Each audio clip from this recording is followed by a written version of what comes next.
मधुबन के बाबा,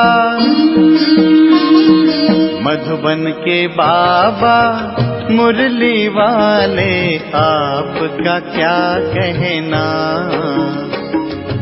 आपका क्या कहना। ओम शांति।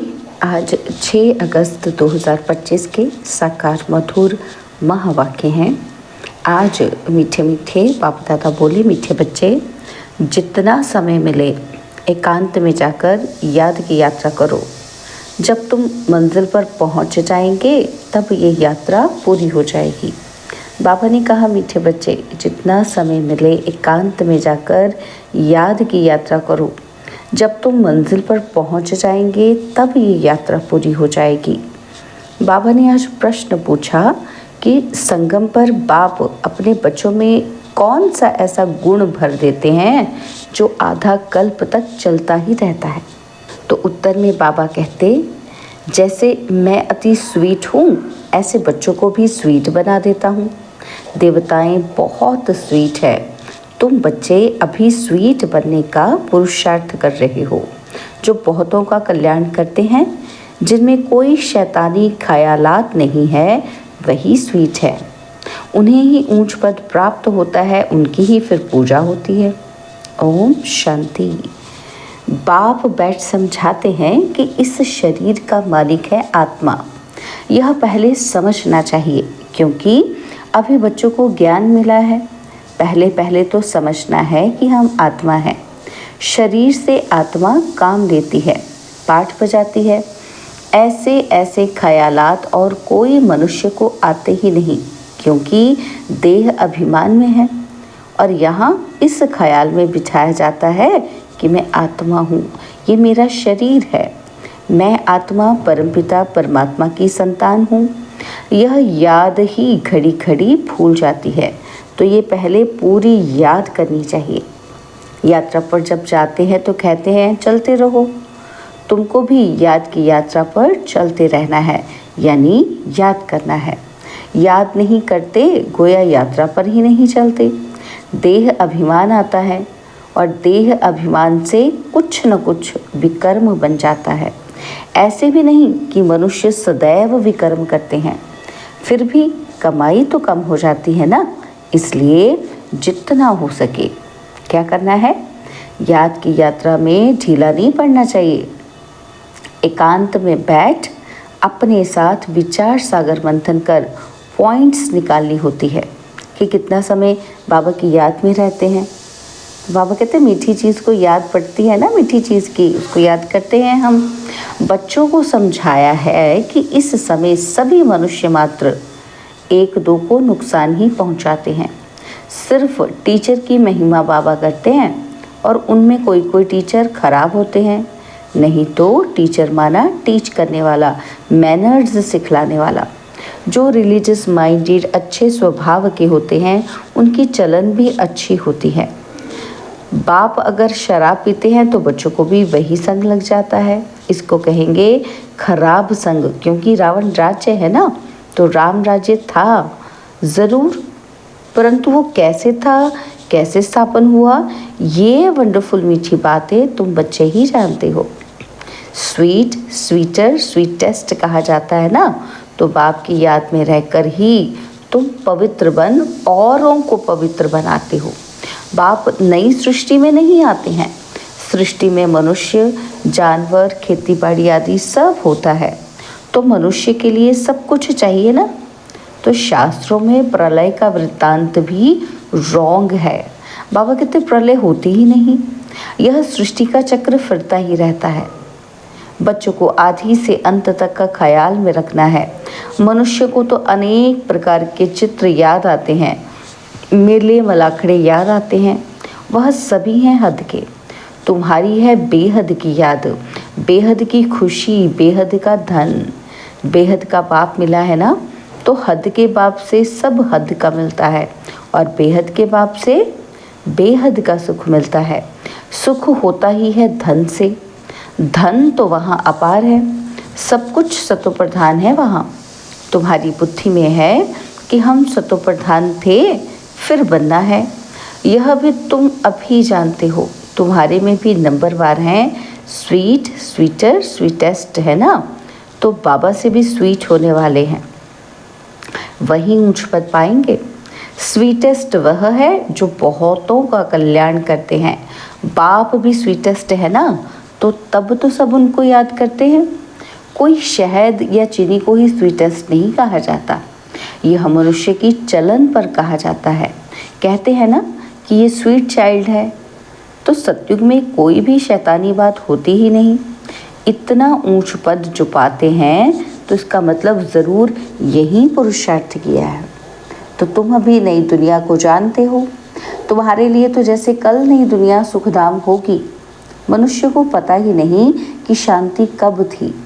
कहते हैं विश्व में शांति हो। तुम बच्चे जानते हो कि विश्व में शांति थी, जो अभी फिर वो स्थापन कर रहे हैं। अब ये सभी को समझाएं कैसे? तो ऐसी ऐसी पॉइंट्स निकालनी चाहिए जिसकी बहुत चाहना है मनुष्य को। तो विश्व में शांति हो, इसलिए रड़ी मारते रहते हैं क्योंकि अशांति बहुत है। यह लक्ष्मी नारायण का चित्र सामने देना है। इनका जब राज्य था तो विश्व में शांति थी, उसको ही हेवन, डीटी वर्ल्ड कहते थे, और वहाँ विश्व में शांति थी। आज से 5000 वर्ष पहले की बातें और कोई नहीं जानते। ये है मुख्य बात। सब आत्माएं मिलकर कहती हैं कि विश्व में शांति कैसे हो। सभी आत्माएं पुकारती हैं और तुम यहाँ विश्व में शांति स्थापन करने का पुरुषार्थ कर रहे हो। जो विश्व में शांति चाहते हैं उन्हें तुम सुनाओ कि भारत में ही शांति थी। जब भारत स्वर्ग था तो शांति थी, अब नरक है। और नरक में क्या है? अशांति है, क्योंकि अनेक धर्म है, माना माया का राज्य है। तो भक्ति का भी पौंप है। दिन प्रतिदिन वृद्धि होती जाती है। मनुष्य भी मेले मलाखड़े आदि पर जाते हैं, समझते हैं कि ज़रूर कुछ सच होगा। तो अभी तुम समझते हो कि उनसे कोई पावन नहीं बन सकते हैं। पावन बनने का रास्ता मनुष्य कोई बता ही न सके। पतित पावन एक ही बाप है, दुनिया एक ही है, सिर्फ नई और पुरानी कहा जाता है। नई दुनिया में नया भारत, नई दिल्ली कहते हैं, नई होनी है, जिससे फिर नया राज्य होगा। और यहाँ पुरानी दुनिया में पुराना राज्य है। पुरानी और नई दुनिया किसको कहा जाता है, यह भी तुम ही जानते हो। भक्ति का कितना बड़ा प्रस्ताव है। इसको कहा जाता है अज्ञान। ज्ञान सागर एक बाप है। बाप तुमको ऐसे नहीं कहते कि राम राम कहो व कुछ करो, नहीं। बच्चों को समझाया जाता है वर्ड की हिस्ट्री, ज्योग्राफी कैसे रिपीट होती है। यह एजुकेशन तुम पढ़ रहे हो, इसका नाम ही है रूहानी एजुकेशन, स्पिरिचुअल नॉलेज। इसका अर्थ भी कोई नहीं जानते। ज्ञान सागर तो एक ही बाप को कहा जाता है, वह है स्पिरिचुअल नॉलेजफुल फादर। बाप रूहों से बात करते हैं, तुम बच्चे समझते हो रूहानी बाप पढ़ाते हैं। ये है स्पिरिचुअल नॉलेज। रूहानी नॉलेज को ही स्पिरिचुअल नॉलेज कहा जाता है। तुम बच्चे जानते हो कि परमपिता परमात्मा बिंदी है, वह हमको पढ़ाते हैं। हम आत्माएं पढ़ रही हैं, ये भूलना नहीं चाहिए। हम आत्मा को जो नॉलेज मिलती है फिर हम दूसरी आत्माओं को देते हैं। ये याद तब ठहरेगी जब अपने को आत्मा समझ बाप की याद में रहेंगे। याद में बहुत कच्चे हैं, झट देह अभिमान आ जाता है। देही अभिमानी बनने की प्रैक्टिस करनी है। हम आत्मा इनको सौदा देते हैं, हम आत्मा व्यापार करते हैं। अपने को आत्मा समझ बाप को याद करने में ही फायदा है। आत्मा को ज्ञान है कि हम यात्रा पर हैं, कर्म तो करना ही है। बच्चों आदि को भी संभालना है, धंधा दौरी भी करना है। धंधे आदि में याद रहे कि हम आत्मा हैं, ये बड़ा मुश्किल है। पाप कहते हैं कोई भी उल्टा काम कभी नहीं करना। सबसे बड़ा पाप है विकार का, वही बड़ा तंग करने वाला है। अभी तुम बच्चे पावन बनने की प्रतिज्ञा करते हो, उसका ही यादगार ये राखी बंधन है। आगे तो पाई पैसे की राखी मिलती थी, ब्राह्मण लोग जाकर राखी बांधते थे। आजकल तो राखी भी कितनी फैशनेबल बनाते हैं। वास्तव में अभी की बात है। बाबा कहते तुम बाप से प्रतिज्ञा करते हो। क्या प्रतिज्ञा करते हैं बच्चे? कि बाबा हम कभी विकार में नहीं जाएंगे, आपसे विश्व के मालिक बनने का वर्षा लेंगे। बाप कहेंगे 63 जन्म तो विषय व तरणी नदी में गोते खाए, अब तुमको क्षीर सागर में ले चलते हैं। सागर कोई है ही नहीं। भेंट में कहा जाता है तुमको शिवालय में ले जाते हैं, वहाँ अथाह सुख है। अभी यह अंतिम जन्म है, तो हे आत्माएं पवित्र बनो। क्या बाप का कहना नहीं मानेंगे? ईश्वर तुम्हारा पाप कहते हैं मीठे बच्चे, विकार में नहीं जाओ। जन्म जन्मांतर के पाप सिर पर हैं, वह मुझे याद करने से ही भस्म होंगे। कल्प पहले भी तुमको शिक्षा दी थी।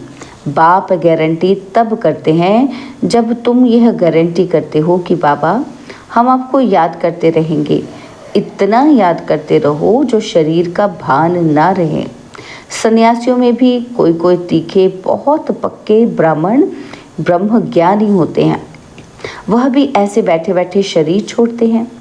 यहाँ तुमको तो पाप समझाते हैं। क्या समझाते हैं बाबा? कि पावन बनकर जाना है।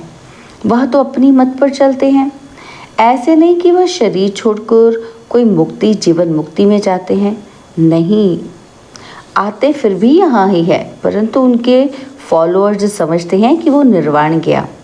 बाप समझाते हैं कि एक भी वापस नहीं जा सकता, कायदा ही नहीं है। झाड़ वृद्धि को ज़रूर पाना है। और अभी तुम संगम युग पर बैठे हो और सब मनुष्य हैं कलयुग में। तुम दैवी संप्रदाय बन रहे हो। जो तुम्हारे धर्म के होंगे वह आते जाएंगे। देवी देवताओं का भी वहाँ सिजरा है ना, तो यहाँ बदली होकर और धर्मों में कन्वर्ट हो गए हैं, फिर निकल आएंगे। नहीं तो वहाँ जगह कौन भरेंगे? ज़रूर वह अपनी जगह भरने फिर आ जाएंगे। ये बहुत महीन बातें हैं। बहुत अच्छे अच्छे भी आएंगे जो दूसरे धर्म में कन्वर्ट हो गए हैं, तो फिर अपनी जगह पर आ जाएंगे। तुम्हारे पास मुसलमान आदि भी आते हैं ना, तो बड़ी खबरदारी रखनी पड़ती है। झट जांच करेंगे कि यहाँ तो दूसरे धर्म वाले कैसे आते हैं, तो ना, तो बाबा कहते हैं वो जांच करेंगे, चेक करेंगे। इमरजेंसी में तो बहुतों को पकड़ते हैं और फिर पैसे मिलने से छोड़ भी देते हैं। जो कल्प पहले हुआ है तुम अभी देख रहे हो, कल्प आगे भी ऐसा ही हुआ था। तुम अभी मनुष्य से देवता उत्तम पुरुष बनते हो। यह है सर्वोत्तम ब्राह्मणों का कुल। इस समय बाप और बच्चे रूहानी सेवा पर हैं। कोई गरीब को धनवान बनाना ये रूहानी सेवा है। बाप कल्याण करते हैं तो बच्चों को भी मदद करनी चाहिए। जो बहुतों को रास्ता बताते हैं वह बहुत ऊंच चढ़ सकते हैं। तुम बच्चों को पुरुषार्थ करना है, लेकिन चिंता नहीं, क्योंकि तुम्हारी रिस्पॉन्सिबिलिटी बाप के ऊपर है, तो इसलिए फिर हमको चिंता करने की ज़रूरत ही नहीं है ना। तो बाबा कहते आपको पुरुषार्थ करना है, और पुरुषार्थ ज़ोर से कराया जाता है, और फिर जो फल निकलता है समझा जाता है कि कल्प पहले मिसल। तो बाप बच्चों को कहते हैं बच्चे फिक्र मत करो, सेवा में मेहनत करो। नहीं बनते तो फिर क्या करेंगे? क्या करेंगे? बाबा कहते इसका इस कुल का नहीं होगा तो भल तुम कितना भी माथा मारो, कोई कम तुम्हारा माथा खपाएंगे और कोई तो जास्ती खपाएंगे। तो बाबा ने कहा है जब दुख बहुत आता जाएगा तो फिर आएंगे, अभी नहीं आएंगे। जब दुख बढ़ जाएगा ना फिर वो बच्चे वापस आएंगे। पापा कहते तुम्हारा व्यर्थ तो कुछ नहीं जाएगा, है ना।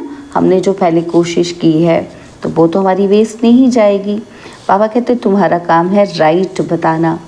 शिव बाबा कहते हैं मुझे याद करो तो तुम्हारे विकर्म विनाश होंगे। ऐसे बहुत कहते हैं कि भगवान ज़रूर है, मानते हैं, है ना, लेकिन जानते नहीं हैं। तो बाबा कहते महाभारत लड़ाई के समय भगवान था, सिर्फ कौन सा भगवान था उसमें मूझ गए हैं। श्री कृष्ण तो हो ना सके। श्री कृष्ण उसी फीचर से फिर सतयुग में ही होगा। हर जन्म में फीचर्स बदलते जाते हैं। सृष्टि अब बदल रही है, पुराने को नया अब भगवान कैसे बनाते हैं वह भी कोई नहीं जानते। तुम्हारा आखिर नाम निकलेगा, स्थापना हो रही है, फिर ये राज्य करेंगे, विनाश भी होगा। एक तरफ नई दुनिया और एक तरफ पुरानी दुनिया। ये चित्र बड़ा अच्छा है। कहते भी हैं कि ब्रह्मा द्वारा स्थापना, शंकर द्वारा विनाश, परंतु समझते कुछ नहीं। मुख्य चित्र है त्रिमूर्ति का, ऊंच ते ऊंच है शिव बाबा। तुम जानते हो कि शिव बाबा ब्रह्मा द्वारा हमको याद की यात्रा सिखला रहे हैं। बाबा को याद करो। योग अक्षर डिफिकल्ट लगता है और याद अक्षर बहुत सहज है। बाबा अक्षर बहुत लवली है। तुमको खुद ही लज्जा आएगी। क्या लज्जा आएगी कि हम आत्माएं बाप को याद नहीं कर सकती हैं, जिनसे विश्व की बादशाही मिलती है। फिर आप पे ही लज्जा आएगी। बाप भी कहेंगे तुम तो बेसमझ हो, बाप को याद नहीं कर सकते हो तो वर्षा कैसे पाएंगे, विकर्म विनाश कैसे होंगे। तुम आत्मा हो, मैं तुम्हारा परमपिता परमात्मा अविनाशी हूँ ना। तुम चाहते हो कि हम पावन बनकर सुखधाम में जाएं, तो फिर बाबा कहते क्या करो, श्रीमत पर चलो। तुम बाप को याद करो तो विकर्म विनाश होंगे, याद नहीं करेंगे तो विकर्म विनाश कैसे होंगे। अच्छा, मीठे मीठे सिकिलते बच्चों प्रति माता पिता बाप दादा का याद, प्यार और गुड मॉर्निंग। रूहानी बाप की रूहानी बच्चों को नमस्ते। हम रूहानी बच्चों की रूहानी बाप दादाजी को दिलवा जान सिकवा प्रेम से नमस्ते। ओम शांति। प्यारे बाबा, मीठे बाबा, मेरे बाबा, शुक्रिया बाबा, शुक्रिया बाबा, शुक्रिया। धारणा के लिए मुख्य सार है, पहला पॉइंट है हर प्रकार से पुरुषार्थ करना है, फिक्र नहीं, क्योंकि हमारा रिस्पॉन्सिबल स्वयं बाप है। हमारा कुछ भी व्यर्थ नहीं जा सकता है। और सेकंड पॉइंट है बाप समान बहुत बहुत स्वीट बनना है, अनेकों का कल्याण करना है। इस अंतिम जन्म में पवित्र ज़रूर बनना है। धंधा आदि करते अभ्यास करना है। क्या अभ्यास करना है कि मैं आत्मा हूँ। बाबा ने आज हमको वरदान दिया कि प्रवृत्ति के विस्तार में रहते फरिश्तेपन का साक्षात्कार कराने वाले साक्षात्कार मूर्त भव। प्रवृत्ति के विस्तार में रहते फरिश्तेपन का साक्षात्कार कराने वाले साक्षात्कार मूर्त भव। प्रवृत्ति का विस्तार होते हुए भी विस्तार को समेटने और उपराम रहने का अभ्यास करो। अभी अभी स्थूल कार्य कर रहे हैं और अभी अभी अशरीरी हो गए। ये अभ्यास क्या करेगा, फरिश्तेपन का साक्षात्कार कराएगा और ऊंची स्थिति में रहने से छोटी छोटी बातें व्यक्त भाव की अनुभव होंगी। ऊंचा जाने से नीचापन आपे ही छूट जाएगा। मेहनत से बच जाएंगे, समय भी बचेगा और सेवा भी फास्ट होगी। बुद्धि इतनी विशाल हो जाएगी जो एक समय पर कई कार्य कर सकती है। स्लोगन है खुशी को कायम रखने के लिए आत्मा रूपी दीपक में ज्ञान का घृत रोज डालते रहो। खुशी को कायम रखने के लिए आत्मा रूपी दीपक में ज्ञान का घृत रोज डालते रहो। तो बाबा के अव्यक्त इशारे हैं कि सहज योगी बनना है तो परमात्मा प्यार के अनुभवी बनो। इसके लिए बाबा ने कहा बच्चों से बाप का प्यार है, इसलिए सदा कहते हैं कि बच्चे जो हो जैसे हो मेरे हो। ऐसे आप भी सदा प्यार में लवलीन रहो, दिल से कहो। क्या कहना है कि बाबा जो हो सब आप ही हो। कभी असत्य के राज्य के प्रभाव में नहीं आओ। श्रेष्ठ भाग्य की लकीर खींचने का कलम बाप ने आप बच्चों के हाथ में दी है, तो आप जितना चाहे उतना भाग्य बना सकते हो। ओम शांति।